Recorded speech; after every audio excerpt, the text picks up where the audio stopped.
안녕하세요. 강남대성 기술 S1을 졸업하고 지금 서울대학교 사회교육과에 재학 중인 정진아라고 합니다.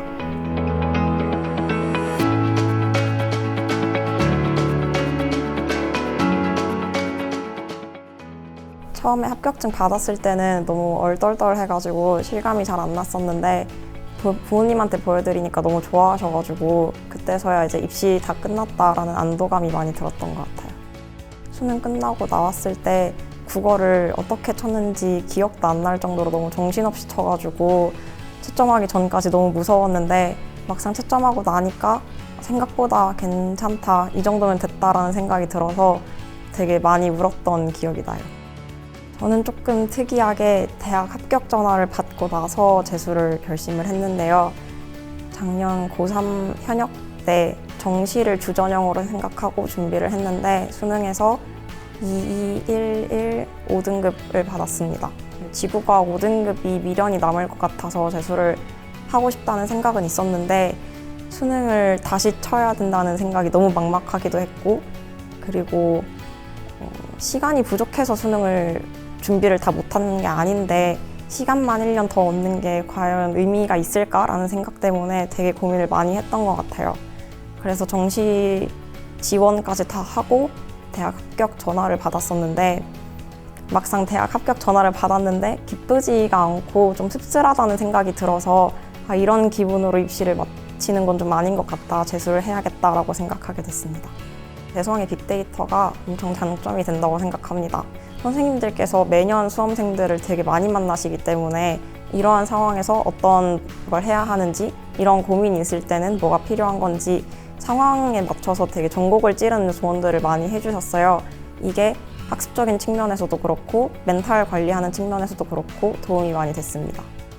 저는 공부할 때 과목 편식이 조금 있는 편이었는데 아무래도 대성 안에 있으면 시간표가 다 짜여져 있고 정해진 커리를 따라가면서 진도를 나가니까 규칙적인 생활 안에서 계획적으로 공부할 수 있었다는 점이 큰 장점이었던 것 같아요. 그 아침에 라커룸 창문으로 보면은 밖에 막 트랙터들 지나가고 주민분들 이렇게 한가롭게 지나다니시는 거 보는 것도 좋아했고요. 점심시간에 그 잔디광장 옆에서 아이스크림 먹으면서 햇살 받는 것도 좋아했고, 그 밤에 질문당직실 내려갈 때 논길이 있었는데 그 논길에서 밤하늘 보는 것도 좋아했습니다. 아침에 6시 20분 정도에 일어나서 하루를 시작했었어요. 근데 저는 아침에 좀 즐겁게 등원하기 위해서 양말을 활용했었는데 맨날 이제 알록달록한 예쁜 양말들을 사놓고 오늘 아침에 뭘 신을지 되게 설레하면서 등원하려고 노력했던 기억이 나요. 그리고 아침에 등원해서도 라커룸 안에 커피랑 차를 되게 종류별로 사놓고 마찬가지로 설레는 마음으로 카페에서 메뉴 고르듯이 오늘은 뭘 먹지 고민하면서 타 먹고 국어 기출문제를 풀었었습니다. 시기별로 조금씩 다른데 오전에는 보통 컨텐츠들, 주로 수학 문제들을 풀었던 것 같고요. 오후에 그날 배웠던 수업 내용 복습하고 과제하는 식으로 공부를 했었습니다. 저는 탐구가 특히 약했기 때문에 야자 시간 7시부터 11시까지는 거의 다 탐구에 갈아넣었던 것 같아요. 확실히 공부를 할 때 흔들리지 않고 되게 무던하게 공부할 수 있었던 것 같아요. 주위가 다 수험생이다 보니까 수험 공부를 한다는 사실에 대해서 되게 스트레스를 받거나 하지도 않았고 그냥 내 할 일을 한다라는 생각으로 공부할 수 있었어요. 저는 수학의 강대 엔제에서 도움을 많이 받았습니다. 수학을 풀 때 어떻게 푸는지를 아는 것도 중요하지만 그거보다 더 중요한 게 왜 이렇게 풀어야 되는지를 아는 거라고 생각하는데요. 강대 엔제 같은 경우에는 문제 옆에 그 출제자의 생각이라고 해서 어떻게 풀어야 하는지, 그리고 이런 상황에서 왜 이렇게 풀어야만 하는지 잘 정리되어 있어서 공부할 때 유용하게 사용했었어요. 크게 슬럼프가 있지는 않았는데 저는 추석 전후로 좀 하루하루가 매일 똑같고 성적이 오르는 것도 점점 더뎌지고 그래서 매너리즘이 왔었어요. 그래서 그때는 좀 일과를 쪼개서 거의 일주일 단위로 지켜야 할 것들 그리고 이뤄야 될 성취 목표를 정해두려고 했는데요. 지금 당장 수능을 친다고 했을 때 제일 안 나왔으면 좋겠는 부분, 그리고 나오더라도 진짜 쉽게 나왔으면 좋겠다 싶은 부분들을 3개 정도 골라서 이번 주에 이 3개는 최소한 무슨 일이 있어도 잡고 가겠다라는 생각으로 시작했습니다. 그래서 그걸 잡고 주간계획표를 쓰고 그 주간계획표를 지키면서 일주일을 생활을 하다 보면 훨씬 더 알차게 한 주를 보낼 수 있었어요. 공부를 할 때 공부 시간보다도 진짜 몰입하는 시간을 많이 늘리려고 노력을 했습니다. 애초에 시험을 볼 때는 그 약간 달아오른 엄청 집중한 상태로 시험을 보기 때문에 평소에 공부를 할 때도 진짜 진이 빠지게 공부하는 시간을 늘리려고 노력했었어요. 모의고사 분석지 쓰는 거 습관 들이는 걸 진짜 추천합니다.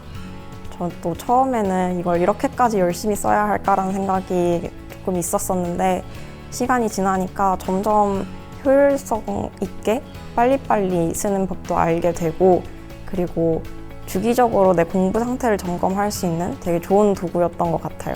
그리고 마지막 수능 직전까지 자신감이 조금 떨어졌을 때도 예전에 썼던 분석지들을 보면서 그 3월에는 이런 것도 몰랐었는데 지금까지 열심히 잘 해봤구나라는 리마인드를 시키면서 멘탈 관리에서도 도움을 받았었어요. 과목별로 써놓고 그리고 틀린 내용은 검정 볼펜으로 쓰고 시험 중간에 풀 때 들었던 생각들은 파란 펜으로 쓰고 그 위에 이제 시험을 다 치고 나서 보니까 무슨 생각이 들었는지 빨간 펜으로 적었습니다. 6평이 끝나고 나서 생각보다 점수가 좀 안 나와서 속상했었는데요. 해설 영상을 보다 보니까 결국에 이 문제를 풀고 못 풀고 갈렸던 이유는 개념을 어디서 들어서 알고 있는 거랑 그리고 진짜 밑바닥까지 온전히 다 알고 있는 것 그 2개의 차이라는 생각이 들었어요. 그래서 수업을 들으면서 혼자서 수학이랑 과학탐구 개념을 병행을 했었습니다.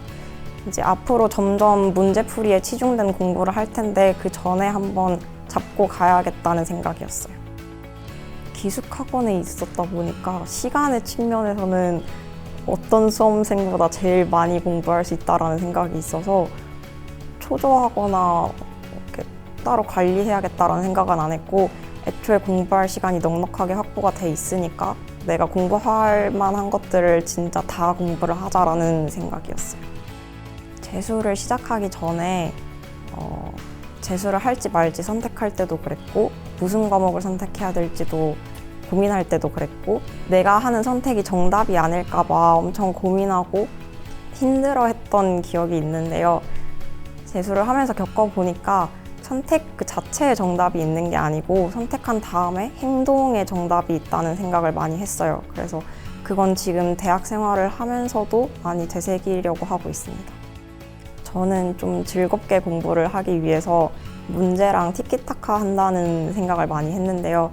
그래서 국어 문제를 풀 때도 이렇게 지문 옆에다가 왜 그랬을까? 뭐 굳이 이렇게까지 해야 할까? 뭐 이런 거를 그냥 의식의 흐름대로 쓰면서 공부를 했었고 수학도 마찬가지로 오답 노트를 쓸 때 왜 여기서 이렇게 풀어야만 하는지 그냥 떠오르는 생각들을 적으면서 공부를 했던 게 좀 특별했던 것 같아요.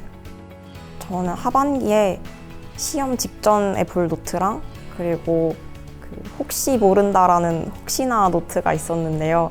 시험 직전 노트에는 정말 이걸 모르면 내 수능 점수에 직접적인 타격이 가겠다 싶은 것들, 그래서 개념이라든지 아니면 주로 실수하는 부분들, 그리고 이때까지 잘못 알고 있었던 오개념들, 그런 것들을 중심으로 적었고 혹시나 노트에는 이걸 모른다고 해서 수능이 망하진 않겠지만 그래도 알고 있으면 도움이 되지 않을까 싶은 것들, 사소한 스킬들이라든지 그리고 약간 지엽적이지만 배경 지식에 도움이 되었던 것들을 위주로 적었습니다. 왜 이렇게 풀었었는지, 선생님께서 무슨 말씀을 하시면서 이렇게 풀었었는지를 따로 체크를 해준 게 좀 도움이 많이 됐고요. 실수를 따로 정리를 해서 실수는 포스트잇에 그때그때 적어놓고 한 번에 모아서 노트에 붙이는 방식으로 공부를 했습니다. 그러면 좀 단원별로 포스트잇을 모을 수가 있으니까 자주 하는 실수들을 정리하는 데 좀 더 효과적이었어요. 어렸을 때 뭔가 목표를 향해서 진짜 진심을 다해본 적이 있는 그 경험, 그리고 그 안에서 크고 작은 성공과 실패들을 진짜 온전히 다 경험해보는 게 그 자체로 되게 큰 자산이라고 생각해요. 근데 그 과정이 너무 힘든 자기 자신과의 싸움이라는 걸 잘 알기 때문에 그 한가운데를 지나고 있는 수험생들 진짜 진심으로 존경하고 응원합니다.